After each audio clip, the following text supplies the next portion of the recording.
at every moment of this ridiculous trial.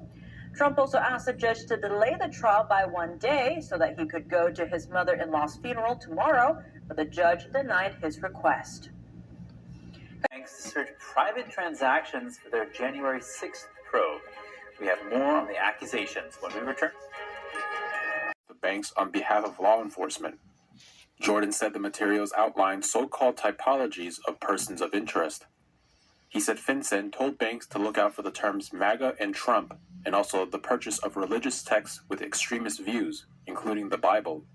Jordan alleges that FinCEN also warned banks to look out for transactions associated with small arms and recreational goods and supplies. Jordan wrote that these transactions having no apparent criminal nexus and in fact relate to Americans exercising their Second Amendment rights. He accused FinCEN of characterizing these people as potential threats. In his letter, Jordan raised questions about FinCEN's respect for fundamental civil liberties. The FBI has declined to comment on the accusations, while neither FinCEN nor the Treasury Department returned a request to respond to Mr. Jordan's allegations.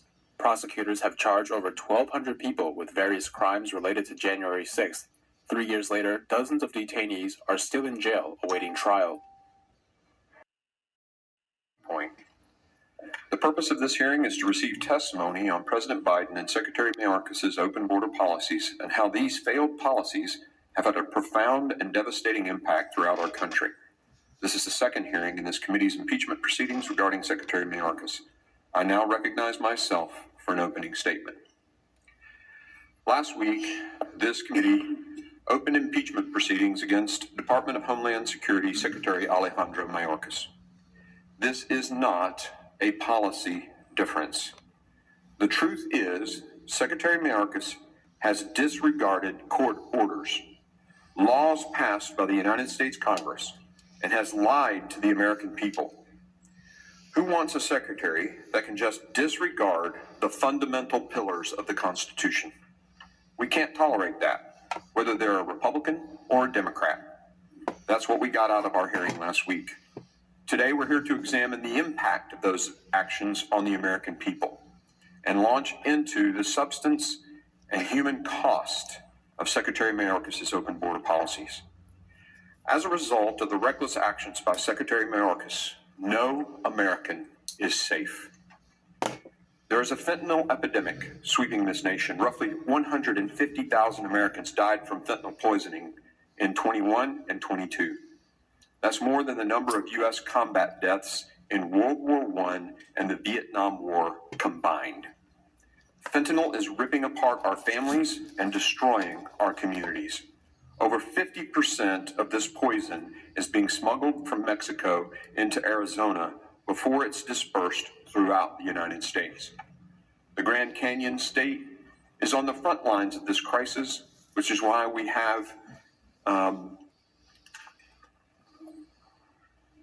had testimony by people who have related the impacts on that state. Now, you'll hear many of my colleagues on the left claim that fentanyl is a ports of entry problem. But in reality, just last year, the Border Patrol intercepted enough fentanyl between the ports of entry to kill every single American. And that's just what we've caught. We have no idea how much more fentanyl was brought in by the nearly 1.8 million known gotaways, not to mention the unknown gotaways. Border officials have told this committee in testimony that only 5 to 10% of the fentanyl coming across the border is actually seized. By redirecting so many Border Patrol agents from patrolling the border to assist with the processing and release of illegal aliens, Secretary Mayorkas has made it far easier to smuggle fentanyl across the southwest border. Because of Secretary Mayorkas' border crisis, American cities and neighborhoods are less safe. Secretary Mayorkas' refusal to enforce the law, which requires him to detain and remove illegal aliens, has tragically increased crime and endangered public safety across the country. Since fiscal year 2021, the Border Patrol arrested more than 41,000 aliens with criminal convictions, including more than 15,000 in fiscal year 23. That's up from just a little over 4,200 in FY 2019. Total convictions for assault, battery, and domestic violence among illegal aliens apprehended in FY23 exceeded 1,200, compared to 299 in FY19. These statistics do not reflect the illegal aliens with criminal records who have slipped through the system because agents just don't have enough time or information to vet them. Additionally, DHS has no way to determine if an alien has a criminal history in his home country unless that country reports the information to the United States government or the alien self-reports. Therefore, DHS is mainly only screening aliens at the border to determine if they have previously committed a crime in the United States. And because many of these aliens are coming to the United States for the first time, DHS has no idea whether they have a criminal history or not. Lastly, I'd like to point out that I have invited Secretary Mayorkas on multiple occasions to testify on the border crisis, including this hearing today. I'm disappointed that he has chosen not to testify. Instead, he plays games and cat and mouse, telling the media he wants to cooperate with the committee on finding a time to testify, but then refuses to work with the committee staff or offer any dates or times to which he can testify. Despite this behavior, and in lieu of his in-person testimony, I have invited him to submit testimony for the record, and I sincerely hope that he takes advantage of that offer. I'd like to ask unanimous consent for my letters inviting Secretary Mayorkas for testimony dated August 16, September 14, January 5, and January 7th to be entered into the record. Without objection, so ordered. I now recognize the ranking member, the gentleman from Mississippi, Mr. Thompson, for his opening statement. Thank you very much, Mr. Chairman. Good morning. Before we begin today's hearing, I want to address misinformation my Republican colleagues are spreading, falsely alleging that Secretary Mayorkas is refusing to testify before this committee. Let me set the record straight. Secretary Mayorkas has testified before Congress more than any other cabinet secretary. He's appeared before. I do have a small amount of ashes in an urn, and we do have our memories. In that same 5 minutes that I get to share her story after I traveled all the way from Arizona to verify a legitimate member of the assailant earlier in the scene and that's the identity of the relative to whom the assailant was released. Ultimately, DHS's failures, the MS-13 gang member to rent a room apart from an invisible intimate. There was also a DHS, including but not limited to DHS House of Representative Chairman Jim Jordan a copy of its audit report. Let's take a moment and think about how Kayla felt that day, how scared she must have been that day knowing that she was dying. If she was going to see her mommy again, her baby sister, her brother, or her cat Oreo. Kayla fought for her life that day with all that she had. And in the end, she lost to an individual that wasn't even supposed to be allowed in the country. For me, this is not a political issue. This is a safety issue for everyone living in the United States. This could have been anyone's daughter. I don't want any other parent to live the nightmare that I am living. I am her voice now, and I'm going to fight with everything I have to get her story told and bring awareness of the issue at the border. If we had stricter border policies, my daughter would still be alive today. Nothing will bring my daughter back nor fix the pain of not having her here. But I want to prevent this from happening to someone else's child. This isn't about immigration. This is about protecting everyone in the United States. Before I begin, I wish to thank you all for the gift of your time. I want to thank you for allowing me to share my beautiful daughter's story. As painful as it is for me to do so, I wish to spare as many parents the unfathomable pain and debilitating grief that I carry every single day. My daughter Ashley has left this earth 967 days ago. Today would have been her 29th birthday. In the next 5 minutes, you will see many beautiful photos of Ashley on the screens. Photos are all that my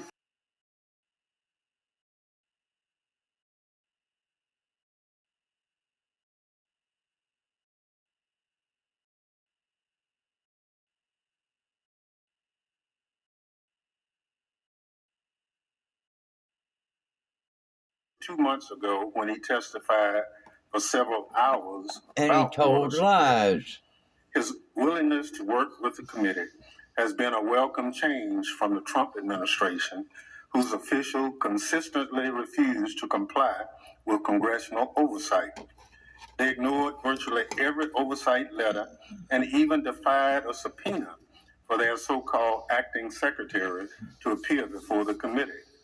Secretary Mayorkas, however, has been forthright in dealing with Congress. In response to the chairman's request to testify at today's hearing on January 11th, 2024, the secretary sent a letter agreeing to make himself available to testify at a future mutually agreed upon date. However, the chairman has refused to accept. Instead, Republicans sent angry letters and tweets accusing the secretary of refusing to testify, knowing full well he said he would appear. Republicans are acting in bad faith. Unfortunately, that's nothing new. Months ago, Chairman Green promised donors at a campaign event that he'd bring an impeachment case against Secretary of Homeland Security the past 3.5 Alejandro years. Mayorkas. He told his contributors to, quote, get the popcorn, and promised it's going to be fun, unquote. Before the committee had even begun its inquiry, Republicans had predetermined the outcome. But why did Republicans invite the secretary to testify only to refuse his offer to appear? The answer to that question appeared in the Hill newspaper last night. Mr. Chair, I ask unanimous consent to include in the record this article from the Hill describing how Republicans had set the date for the markup of articles of impeachment before holding the first hearing on the subject. Without objection, so ordered. According to an internal Republican memo dated January 10, 2024, Republicans had already scheduled a committee vote to impeach the secretary prior to holding a single impeachment hearing. Just as we've said all along, the outcome of Republicans' so-called impeachment investigation has been predetermined from the start. The chairman promised to follow the facts, but Republicans never really intended to do so. They are hurrying to adhere to an artificial timeline agreed in a backroom deal between Republican leadership, who's holding on by a thread, and its most extreme mega members. This isn't a real impeachment. It's a mega spectacle paid for by American Typical tax dollars bullshit for from a Republican Democrat. political gain. But through it all, Secretary Mayorkas remains Border Patrol access to a park in Eagle Pass and 2.5 miles of the Rio Grande. Texas Attorney General Ken Paxton down on Boyes's office stated as well says He's in Republic Eagle Pass tonight. Officials Mike said since they cut control of the area a week ago. immigrating to trade. Federal investigators are accused of asking banks to search private actor January 6 probe. Congress Jordan is them of urging banks to look for terms like MAGA and Trump. Here's more on Jordan's accusations. The Financial Crimes Enforcement Network, or FinCEN, is the U.S. Treasury Department's financial crime fighting unit. In a letter to former FinCEN Director Noah Bischoff, House Judiciary Chair Jim Jordan accuses the organization of pervasive financial surveillance. Jordan also heads the Select Subcommittee on the Weaponization of the Federal Government. In his letter, he says the two committees have documents indicating FinCEN sent out materials to banks on behalf of law enforcement. Jordan said the materials outlined so-called typologies of persons of interest. He said FinCEN told banks to look out for the terms MAGA and Trump, and also the purchase of religious texts with extremist views, including the Bible. Jordan alleges that What FinCEN the also warned banks to name look out for of transactions God is associated going with on small with those arms cities and in recreational D.C.? goods and supplies.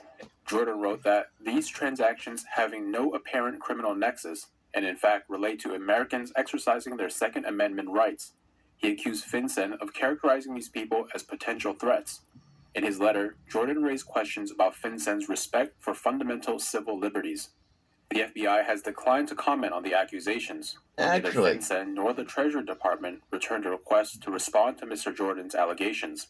Prosecutors have charged over 1,200 people with various crimes related to January 6th, 3 years later, dozens of detainees are still in jail awaiting trial.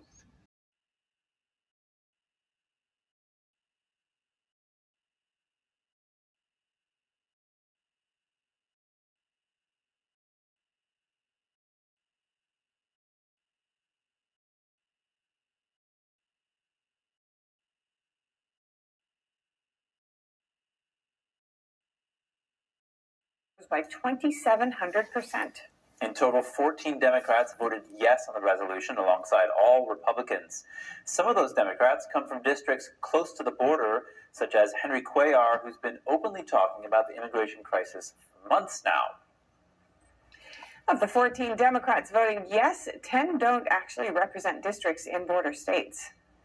And we're waiting to see what happens today in the Texas border contest with the Biden administration. The DHS gave Texas a deadline of midnight last night to provide Border Patrol full access to a public park in Eagle Pass and 2.5 miles of the Rio Grande. Texas Attorney General Ken Paxton doubled down on blocking Border Patrol yesterday. The AG's office stated Texas will not surrender. Paxton says Texas has constitutional authority to defend its territory. Texas authorities started arresting adult illegal immigrants at the public park in Eagle Pass late last night. A Texas official said these are the first arrests at the park since the state took control of the area a week ago. The illegal immigrants are being charged with criminal trespassing. And while the conflict ripples throughout the Middle East, Israel is stepping up its operations in the city of Khan Yunis in southern Gaza. In other war updates, Jordan's military accused Israel of damaging its field hospital in the city with shelling nearby. The Israeli government said extra field hospitals are expected to be up and running in the coming days. The Israeli military fired an interceptor missile over the Red Sea earlier today. The military initially said they detected a suspicious aerial target, but they later clarified, saying it was a false identification. Meanwhile, Pakistan launched retaliatory strikes against military targets in Iran overnight. At least 9 people were killed. The U.S. also carried out new strikes against missile launchers owned by the Houthis in Yemen. The Israeli president spoke on the war during the World Economic Forum meeting in Switzerland. He said normalizing relations with Saudi Arabia would be a game changer for the entire Middle East. It's an access for a better horizon for all parties concerned. And clearly the Saudi option as part of it, as the whole normalization process, is a key to the ability to exit from the war into a new horizon. It's still delicate, it's fragile, it will take a long time, but I think that this is actually an opportunity to move forward in the region toward a better future. Meanwhile, an unknown proportion of the more than 200 hostages taken on October 7th remain in Hamas captivity. Here to discuss the latest is Jonathan Tobin, editor-in-chief of the